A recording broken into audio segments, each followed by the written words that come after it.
Hey guys, wanted to go ahead and do a random video here, but I wanted to basically talk about one of my favorite fighting games of all time.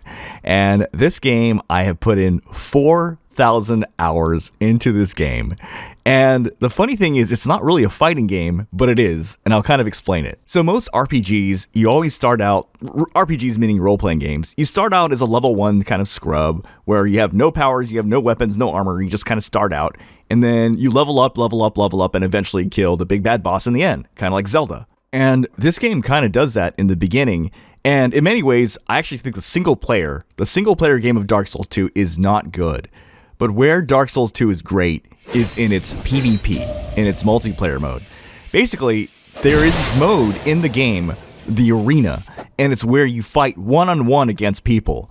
And you fight everybody in the world. Basically, it's a one-on-one fight, and this is what makes this an amazing fighting game. So you see, when you actually play most RPGs, usually what happens is your first weapon you got is a stick, right?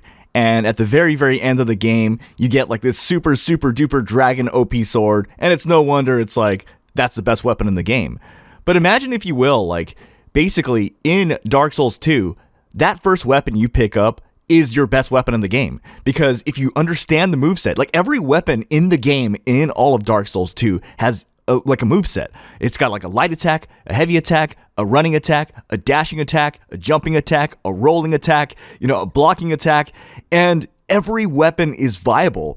So it's not so much about like, oh, this does some amount of damage and this does little damage, and so this weapon is better. It's more like, no, it may do more damage, but it's slower.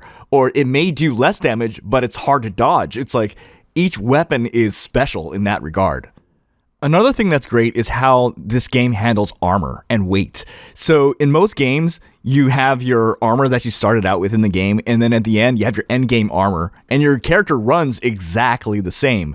But in this game, basically, you can have really, really heavy armor and it'll protect you, but you'll run slower or you'll roll slower. And if you have like very little armor, you're going to be faster, but you're more vulnerable to attacks. This is a mechanic I don't really see in much RPGs, but this actually is one element which makes this an interesting fighting game all around. And so this is what makes this a really interesting fighting game, because there's all sorts of different builds. Everyone is fights differently. You'll see mages. They throw all these spells at you. How do you counter that? You see folks that are basically ninja builds. They light armor and they have katanas and they do a shit ton of damage if they catch you.